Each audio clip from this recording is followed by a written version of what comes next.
Hello again and welcome to Pearl Magazine. Tourism in Hong Kong has dropped significantly post-COVID as contribution to GDP only accounts for 0.4%, down from 4.5% in 2018. To boost tourism and the economy, the government has planned over 100 mega events for the second half of the year, hoping to draw 1.7 million visitors. Authorities are also looking to grow cultural tourism that allows visitors to experience the city's history and environment, giving them a better understanding of what it's like to live here. Reporter Alice Khan joined a couple of these tour groups to find out what they were like.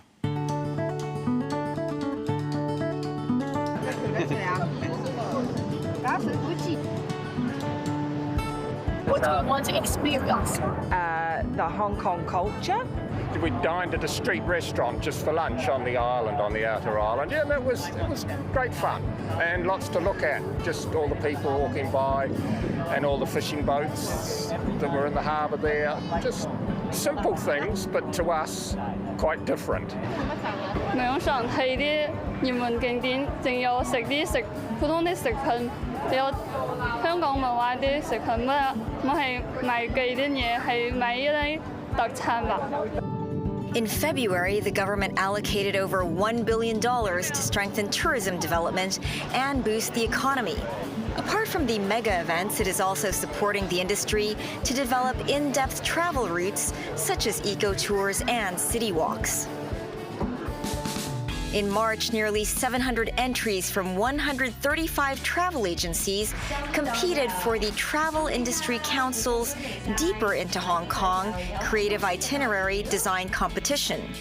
Andy Lam is one of the winners of the Supreme Itinerary Competition. This morning, 39 people, including some mainland visitors, joined his tour to Sai Kung. The tour combines ecology, culture, and sightseeing. Andy has been in the conventional inbound travel industry for almost 40 years. The tourism industry suffered greatly during COVID, with borders closed to non-residents. Before COVID, tourist arrivals averaged 65 million a year. Last year, the city saw 34 million arrivals. Our conventional inbound agency usually takes tourists to the Peak, Golden Bahinia Square to shop and visit Repulse Bay. These attractions are not new. Many have already visited and there are no new attractions to draw tourists. My business dropped at least 70 to 80%. 2 years ago, he began running in-depth tours. Our in-depth tours combine culture, history, heritage, and local food culture. Also, we would go to the temples. Today, the first stop is the UNESCO Geopark in Sai Kung. The strong wind and rough sea eroded the mountain and created a narrow passage. In the past, some rowed a small boat to pass through the passage. I can see it only in a book. But right now, if I join the tour like this and I can look at it, usually you only see it in the National Geographic. It is a unique part of Hong Kong where you can see this kind of rocks over millions of years. For overseas tourists, I'm sure they are interested in this amazing part of Hong Kong. The next stop is a visit to a temple in a fishing village. It's believed that this goddess protects fishermen. After that, he takes tourists to learn a practice from the city's intangible cultural heritage, making salted fish in a fish raft.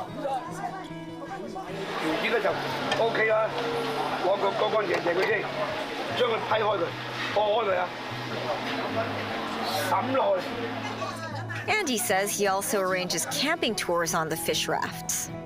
The last stop today is stargazing in Astro Park. Why do you include this in the itinerary? Why? Because Hong Kong at night is very beautiful. But you need to find a place with proper equipment to stargaze. It is difficult to find a place. We find this place, which has been idle for a decade. I don't want to waste it, so I decided to add this in our in-depth tour. Is this some sort of stargazing equipment? Yes, it is an armillary sphere. This is a Chinese invention. You can locate the star's position. This marked the end of the tour. Along with hotel accommodation, Andy's full tour package costs $1,600 per person.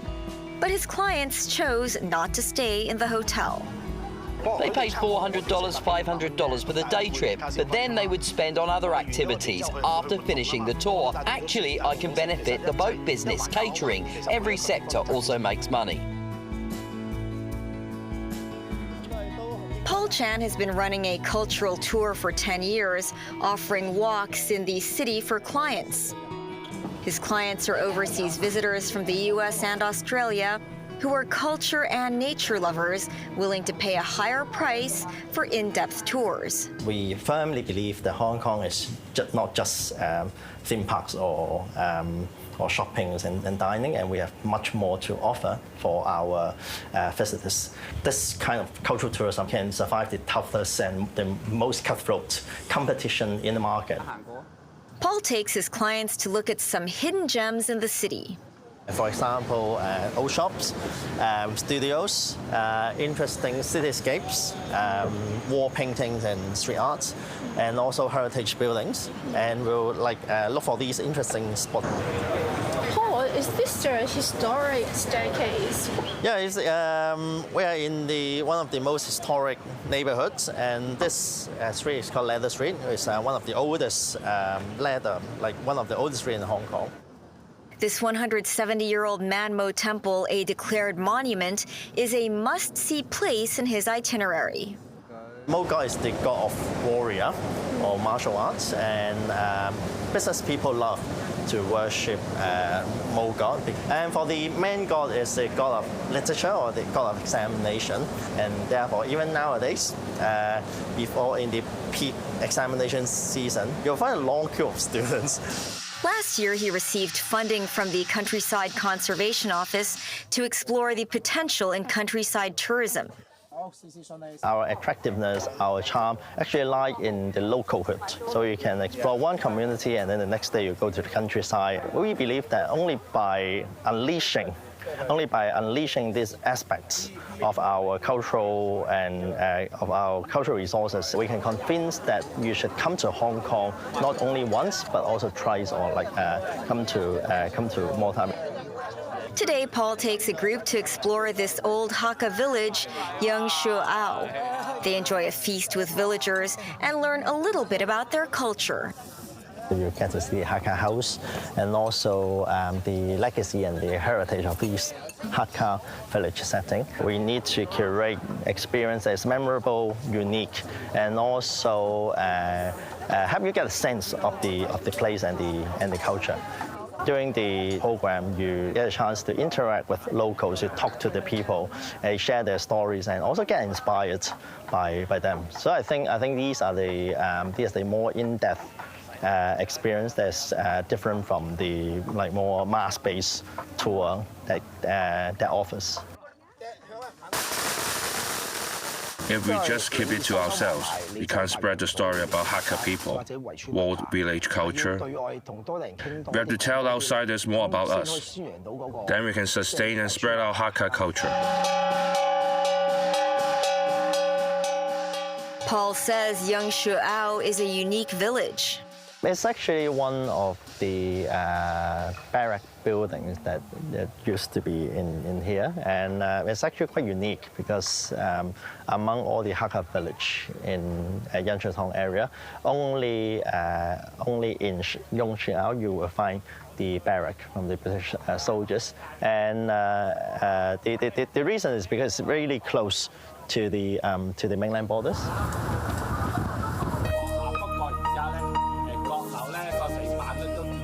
Charles has been in the ecotourism industry for over 20 years. He takes the group to Yung Shu Ao, which is now a popular spot. It looks like a tree house. How do you protect it when the village being revitalized in future?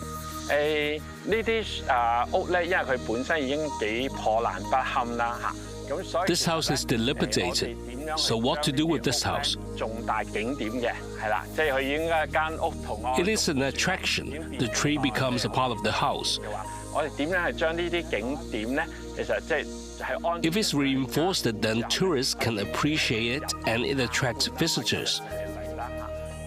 Charles says he is not exactly making a fortune because he has to pay higher costs to experts for their knowledge, and not many people actually want to join the tour. Other difficulties are that there is insufficient information about the remote places. Secondly, transport cost is high, and not many people are willing to hike. So you are more expensive. It isn't easy to make money in ecotourism and in-depth tourism. Timothy Choi, the leader among inbound tour agencies, says a majority of travel agents will not go for in-depth tourism. Those involved in in-depth tourism must be experts in arts and culture. We don't have enough tour guides. If we want to find a guide who are experts, they would have been teachers working in art museums.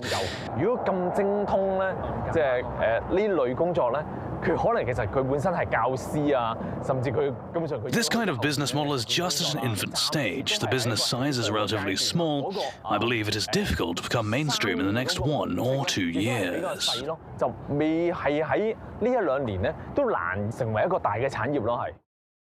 Analysts believe the government should invest in manpower and amenities in the countryside to make ecotourism more viable. In some of the outlying islands, there might not be enough ferry services. All this area, like Shantou, like Tongpingzhou, it was not built for tourism. But then, if we really want to promote this kind of ecotourism, cultural tourism, I think there is a need to increase the investment on all these supporting facilities, including amenities like toilets, like restaurants, and also like the transportation between all these tourist attractions. When we come back, oyster farming in Hong Kong's northwest. Stay with us.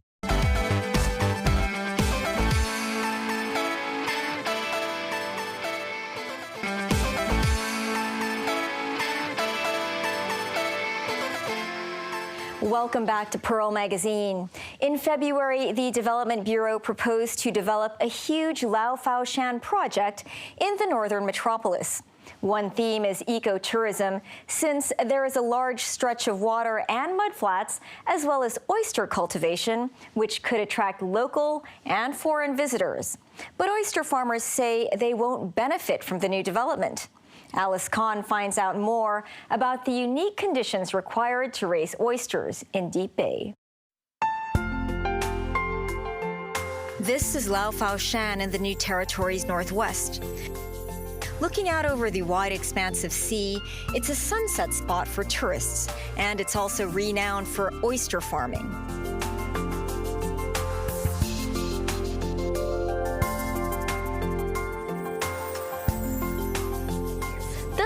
This oyster species is called Hong Kong ensis. Yes, that's especially in this regions. The size is big, and the texture is stronger, more firm than the overseas one. So it's suitable for the traditional Chinese to make it into the dried oyster. Linda's family has been oyster farming for over 5 decades in Lau Fau Shan. She started helping her parents at a very young age. When I was young, when I was a child, we reared the oyster in the seabed. There's a mud field. Here is the high tide. When the tides are lower, you can see them full of oyster field in the sea mud bed. And then nowadays, the oyster rearing method has been improved for recent years. That we have oyster wharf in the middle of the sea. Follow me. We'll go to the oyster wharf to see the real situation of the oyster rearing nowadays. We head out to Deep Bay with Linda and her father. Uncle Chung is over 70 years old. His daughter Linda has been spending more time helping him with the oyster business in recent years.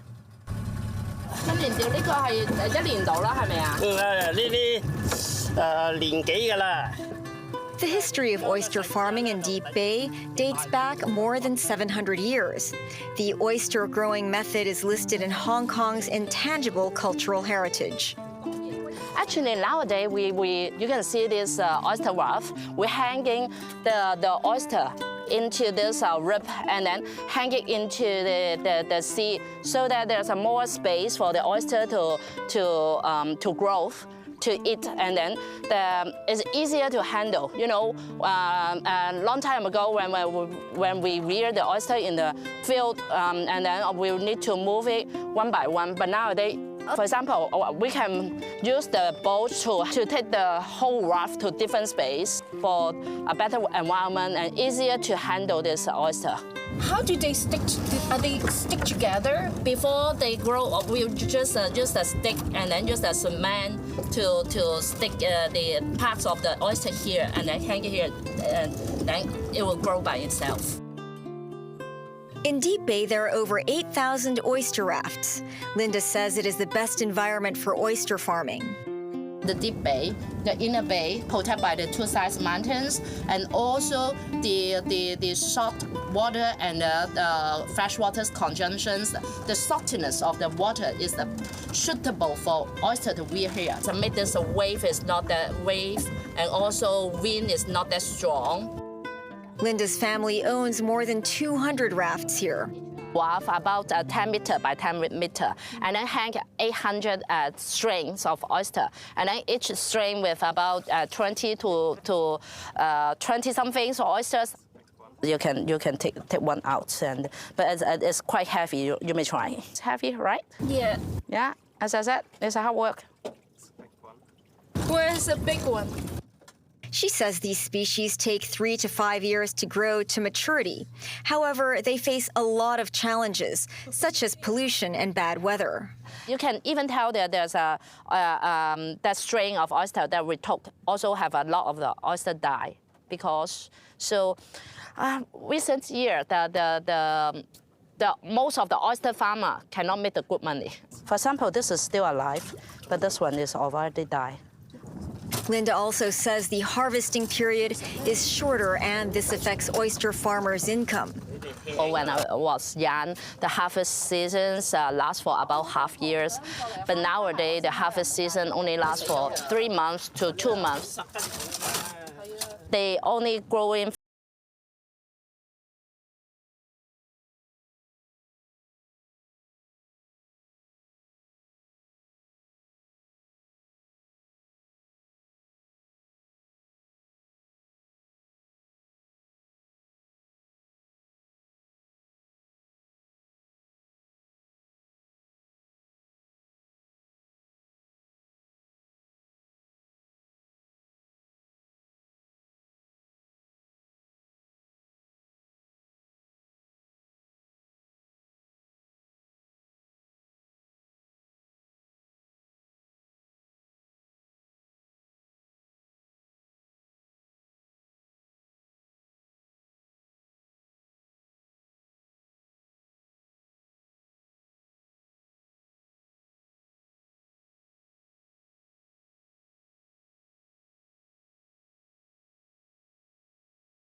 Legislator. Look at the backdrop of this area. It's clear enough, and we've got this oyster farm, which is a very unique cultural landscape. The mangroves, the egrets at the back, and all these little crabs, and If we look at the other side, well, there are a lot of container parks and that kind of things, which could be converted into potential outlets for tourists, for food and beverages, and resort. We can do it in the eco lodge or kind of low-rise hotel, that kind of things. Overall, the concept is a good one. The government also plans to build a digital hub in the area. Andrew believes high-tech talents will be drawn to the area, and this would help the economy there. Think about the lifestyle. A lot of them, from my understanding, is that, well, they may put the laptop at the, the back, and maybe have a short run, to an F&B outlet. Under the initial plan, Linda's oyster farm would fall within the ecotourism area, but it will be close to the residential area, affecting her oyster farming. This one, you can see. Oyster is a very sensitive sea creature. One is easily affected by the weather, by the water, and by the different environment. For the Northern Metropolis project, the government plan to build the wheelways. We have a lot of oyster raft here, and also the oyster field under the sea. So when this project go ahead, and then I'm quite sure there's a lot of infrastructure or the construction work that definitely will affect the growth of the oyster. If the oyster die, so we have no income. Some green groups worry too many tourists will destroy endangered creatures such as horseshoe crabs. If you are not stepping on it carefully, they can be very tiny. So sometimes you can just see a dot moving on the mudflats, but some are quite big as well. They might accidentally step on these endangered horseshoe crabs, and so we will lose them. Mangroves serve as a buffer to flooding and prevent storm surges, but too many people would affect the growth of mangroves. Felix Leung of TNC says Pailai is not a protected zone, so mangroves are prone to be destroyed. They are not difficult to grow, but if there's too much disturbance from human activities, they would grow poorly. And for example, there's some branches, you can see there are plastic that are attached to it. So yeah, here. So because the plastic could suffocate the mangroves, and it will make it grow too short. Felix recommends the government designate a larger coastal protection area along Lao Phao Shan to ensure the ecosystems are preserved. That's our show for this week. Join us on Pearl Magazine, same time next week. Bye for now.